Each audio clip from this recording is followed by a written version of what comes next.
So for this class, what we're going to do is we're going to go on a toe to top tour of the body. We're going to go through the 3 usual suspects that we named and shamed in last block. We're also going to go through the neck as well, just as a little bonus treat.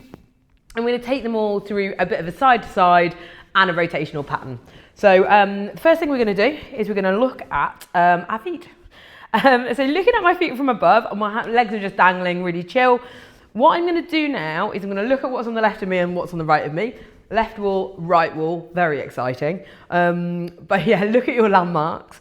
And what I want you to imagine now is that you're going to turn the sole of your foot as if you're trying to show the wall the sole of your foot. You're trying to show it something that you've got stuck to the bottom of your foot there.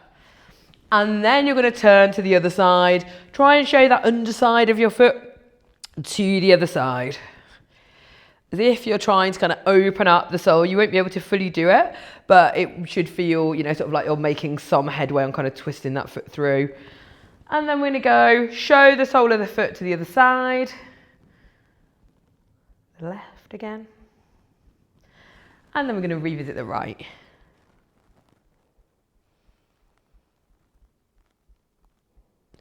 Revisiting the left.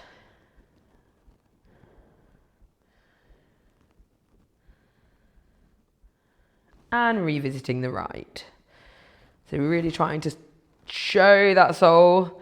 I can tell my right does not want to do it as well as my left. Guess which one is injured currently? There are no prizes for guessing. We'll go back to the left. And the right. Oh, she really doesn't want to go, does she? You're just making the movement as best you can within your capabilities. Same again on the left. And on the right. Come on, foot. There we go. And relax. Next up, we'll take it through a rotational. So if you were imagining, as you look down at your feet, imagine that your heel is like the center of a clock face. You can lift your toes slightly for this one. I prefer to because I think it sort of enables me to make sure that I'm really rotating rather than kind of, just sort of flopping. So I'll lift my toes up so that they are like clock hands, you know, and then I'm going to turn time backwards. So I'm going to send them back around the clock face towards the left, and then I'm going to turn it forward. I'm going to turn it backwards. And then I'm going to turn it forward. And you'll feel this is distinctly different from the inversion and eversion patterns that we just looked at. To the left or backwards in time. And then to the right. I hope you appreciated that very expensive effect there. To the left. Straight cat here. And to the right. I think we've got one more rep left. To the left. And then to the right. From here, we're going to come up to standing. And all we're going to do now is we're going to bring our feet a little bit closer together than we'd normally have them. And this is because we want the hips to move without our feet kind of stabilizing as much. So bring them just a little bit further in. They don't have to be like right butted up together, just a little bit further in than you'd normally stand. And from here, what I'm going to try and imagine is I'm trying to decouple my shoulders and my hips. So I want to slide my hips to the right and slide my hips to the left. So I'm not looking for any rotation. I'm just trying to slide them as if there's a ruler here, and I'm just trying to slide them back to the left along that frontal plane. Slide to the right and slide to the left. And I'm trying to keep my shoulders fairly stationary. I'm trying not to make an action with them. There may be a little bit of movement, but that's okay. To the right and to the left. And we're just really trying to kind of decouple that hip action from the rib cage, basically. to the right, and to the left. And once you've done those, we're going to come down to the floor and we're going to lie down and we're going to try some lying down hip swivels. So for this one, because I've got a meniscus and MCL vibe at the moment, rotation can be a little bit uncomfortable. So I'm going to show you probably a lower range version. We'll just see how it goes. We're going to be trying to move from the hip though, not the knee. So hopefully if I've got enough there, I can not anger my knee too much. But as always, just work within your capabilities. And I think for me, mobility is never a straight line. You will have times that you're more mobile and less mobile. Sometimes it's due to direct injury, but sometimes it's due to just feeling a bit funky. So it's worth getting used to being able to regress and progress all your mobility exercises. So I'll get down on the floor now. And I'm going to lie with my feet sort of knees bent. I'm not trying to get my feet mega close to my bum though. I'm just like at a comfortable place. And all I'm going to do is I'm going to send over to the side. So let my knees collapse to the side. And then I'm going to let them collapse over to the other side. You can probably see I've got tons more mobility one way than the other. But just whatever works for you is good. Back to the other side.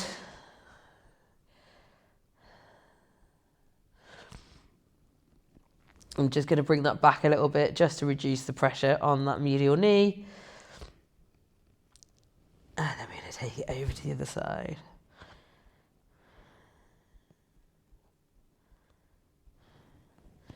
Back over to the left. And again, I'm just not challenging my knee. I'm letting my hip move as much as it can move without my knee getting annoyed. Other side is completely to the floor. Back to the other side, and again we're completely to the floor, or more or less.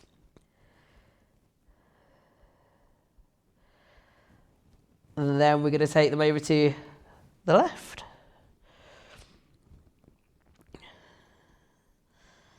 And then back over to the right.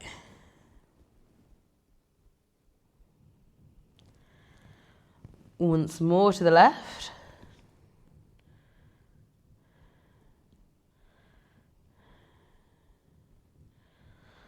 And then once more to the right. So what was really nice is, as we went through that, as I went to the left to start with, my knee was doing quite a lot of the work and my hip didn't really want to go. As my hip got a little bit more relaxed, and I only did a shorter range movement deliberately, but as my hip got a little bit more relaxed, it gave me a little bit more range into that position. So it's worth doing a smaller version sometimes, because actually my knee got a lot more comfortable and I was able to get a lot further over during the final rep. So I think that's a really nice example of how this mobility work can be scaled depending on what you're doing and like what your current state of play is, but also in terms of how it's worth sometimes just moving into like the edges of capacity. I'm not saying put yourself through discomfort or pain. I certainly didn't. As soon as I felt discomfort or pain, I just pulled it back to what was tolerable, and working within that tolerance allowed me further movement afterwards. And that so often happens with mobility. By set 3, you're feeling amazing. So next up, we are going to do standing hip rotation. So for this one, what we're doing is we're almost using gravity to allow us to kind of like let the hip distract a little bit. So I want you to stand fully on one, like leaning over, you've got something for support, and you are fully on one leg. So this other leg is just raised slightly, but it's actually quite relaxed. You're not doing anything crazy with it. It's quite relaxed from the hip. So I've got a bit of a stretch through it already. And then I'm going to turn my hip this time, not just my foot, but my whole leg inside and outside. So I'm going to think again that my heel is the center of a clock face. I'm going to turn my toe in, but it's going to be really led by the hip this time. And then I'm going to turn it out. I've got tons more movement, of course, because I've got this extra joint to help me. We're not just relying now on what the ankle can do for us. Back to the left. And back to the right. Back to the left. back to the right. I always like to have some stability when I'm doing these kind of exercises, because not only am I a little bit unstable with my knee at the moment, but also it's just good to be able to really relax into the movement that you're trying to do. If you're fighting for balance, you won't be getting into the most hip internal and external rotation that you could be, for example. And that's what we're looking to try and encourage. So it makes sense that we would use stability to give us that confidence that we can get into movements. So just swapping legs now, and therefore swapping source of stability. Coming onto my right leg, letting this one dangle, and then I'm gonna, again, turn the clock hand forward on the clock face, and then backwards, forward in time, imagining that clock face, and backwards in time. To the right, and to the left. We're really trying to open the whole hip out. To the right, and to the left. I find this an interesting one because we do this a lot in the gym, back to the right, but we normally only do it as part of a hip airplane. And then we've got a massive, to the left again, massive stability requirement to find. So we can't really focus on the movement that we're doing there. So I really like doing those standard. Not only does the gravity help your hip come a little bit like open and feel a little bit looser, but also you know you're super safe, so you can just really explore those patterns a little bit more. So for these next ones, I'm going to be using this, but if you don't have a PVC pipe stroke mop handle stroke dressing gown cord pulled very tight, then you can just use your hands basically. So I'll ask you to pop your hands into the behind the head position. So just pop in your hands here and just keeping your elbows nice and open rather than kind of slumping to here. And that's going to try and just keep us in extension, so sort of more spinal extension as we run through these movements. So for the first one, we're just going to do some side bends. So we're going to go over to the side and then the other side. We're just going to do this 5 times. Left. We're going to go to the right.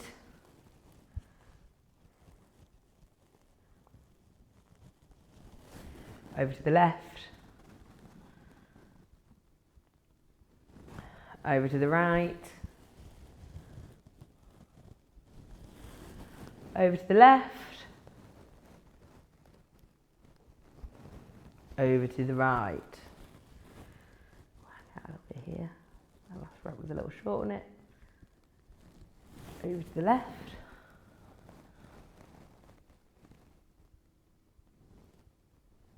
And then over to the right. Oh, that feels amazing. Once we're through those, I felt like I opened up so much range through those. Real whole spine joy. And then from here, all we're going to do is a rotational pattern. Again, hands behind the head if you're not about the PVC pipe action. And then we'll just go rotate to the left, rotate to the right. Oh, we got loads of this today. Again, I love just coming back to that, to the left. We're going to do 5 reps. To the right. Coming back to that idea of mobility not being static.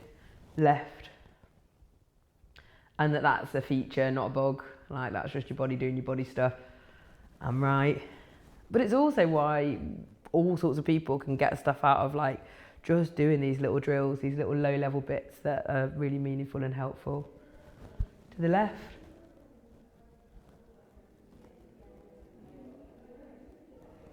To the right.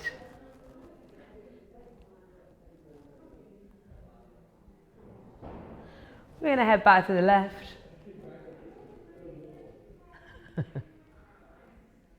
And then we're going to go to the right. I don't know if you can hear that. Sorry, there's a bit of background noise, but all good. Just surprising. I'm wondering what is going on outside the unit at 9 at night. Exciting times. So yeah, so that is your thoracic rotation. Oh, and I'm just going to finish you off here with a little bit of neck as well. Okay. Okay. So for me, what we're going to do is just sit nice and relaxed. We're going to keep our shoulders in the normal place that we keep our shoulders. We're just going to drop the ear to the shoulder. And we're just trying to get a nice stretch down the side of that neck. God, that feels good. And then we're going to go to the right.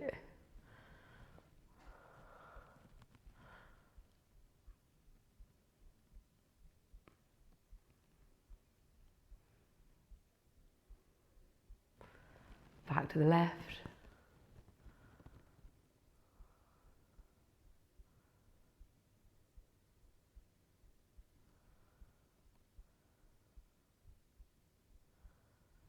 And back to the right again. Oh, that feels good.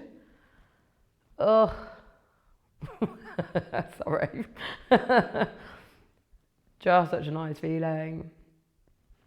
To the left. I think this is 3, but like, why don't we do 1,000,000? And to the right.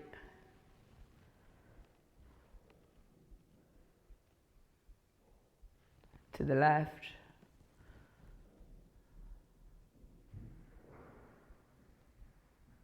And to the right. Oh, that will never not be good, right? That will never not be a good feeling. Oof. And then finally, just some rotation. So really easy for this one. We're just going to look left. And then we're going to look right.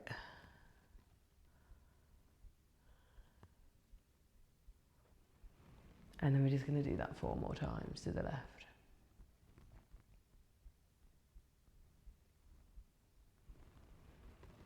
And to the right.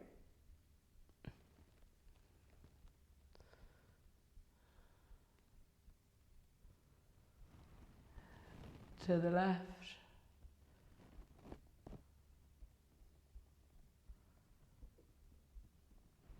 And then to the right. It's so creepy. Just as much as all those people just came and they were all outside, it's gone totally silent. Like I can't hear a thing. Like no one went downstairs to the left. Can't hear any cars. Can't hear anyone in any units.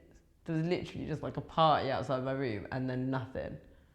And if anyone's seen The Shining, we all know what that means, right? We all know what that means. To the right. Sorry, this isn't a very relaxing mobility class, is it? But yeah, that's scary. That's some like overlook shit.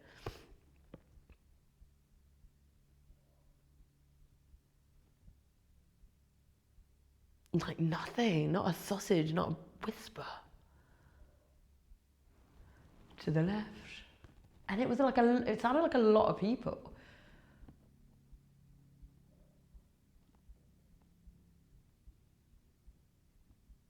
And then to the right.